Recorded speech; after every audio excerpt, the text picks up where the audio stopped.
A watershed is an area of the land that drains to a particular point, and all the rain that falls in that land drains to that area. So it's all the creeks and streams and land, all that in that water body. PWC's watershed management program is essentially, it's one of the multi-barrier approach to making sure we have safe drinking water.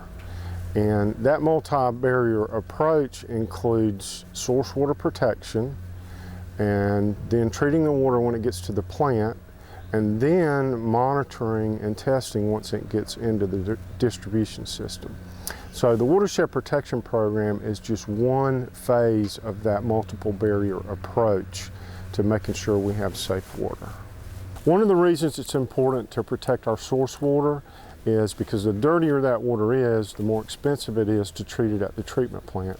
So it's a way to help maintain our cost and keep our cost in check by keeping that pollution out of the water in the first place, and then we don't have to take it out once it gets in there.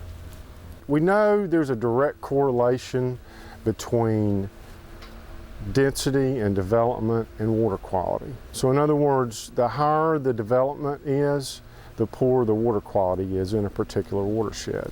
So one of the things that PWC's done is to try to purchase and preserve some of the natural areas around the lakes and streams that feed Glenville Lake. The Easley property is located off of Carver Drive. It's right next to, or very near, Fayetteville State University. And the property is adjacent to Glenville Lake, which is where the Glenville Lake Water Treatment Plant is. The treatment plant's less than a half a mile from where we're standing right now. When we were approached by Ms. Claiborne about purchasing the property, we felt it was a natural fit. The property, other than the old house that was on the property, the rest of the property was still in pretty much pristine natural condition. And we felt like it served the public interest by protecting water quality, and at the same time we were able to sort of ensure Mr. Easley's legacy by keeping that property the way he would have wanted it to be. It means the world to me to see Dad honored in such a meaningful way. That's one of the things I love about a small town, is that they honor their citizens in very meaningful ways. So the fact that this, property will forever carry his name, I'm extremely honored, just extremely honored, and so pleased. My dad was born May 24th, 1917 in Chattanooga, Tennessee. He was one of 3 children, and he began his military career with the CCC, which was a part of the New Deal that Roosevelt came up with after the Depression. So he joined the CCC and traveled with that, and eventually went into the military. The Triple Nickels was a battalion of black paratroopers, and my dad was a black paratrooper.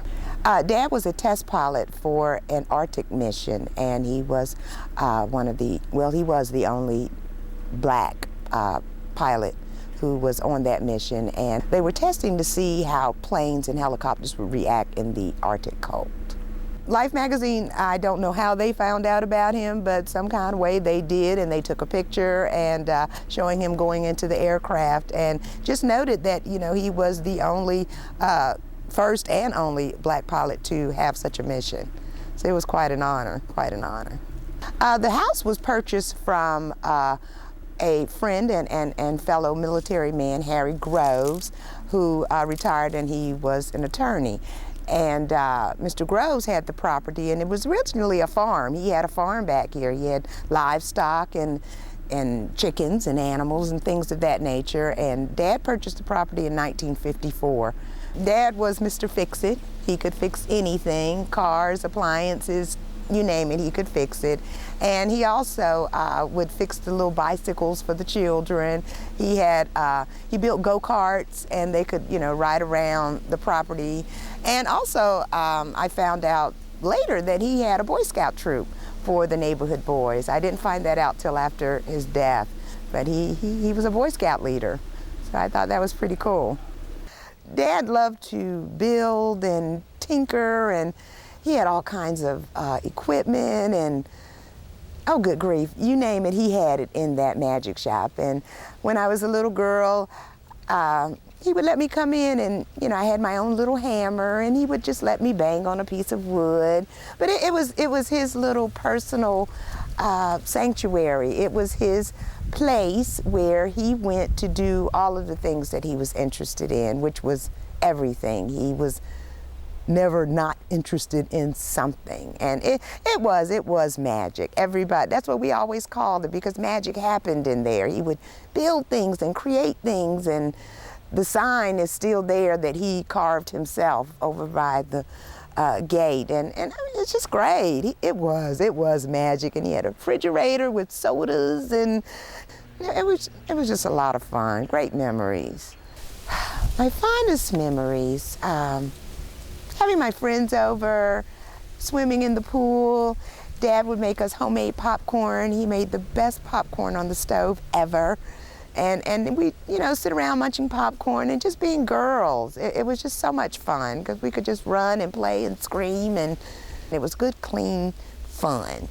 Dad was super ahead of his time with technology. He was one of the first men I knew to own a PC. He got his first PC back in 1986. He went to Fayetteville Tech to take classes, loved technology, could not get enough of it. And he had a Prius he bought. When Prius first came out, he got a Prius, which I thought was hilarious.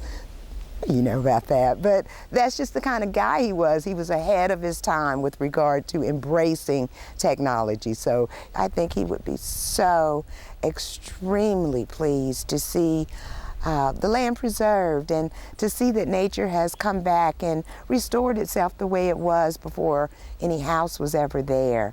And oh yes, he would be so pleased. He loved this land, he really did. And I think he would be extremely pleased to see a living legacy, you know, to something that meant so much to him.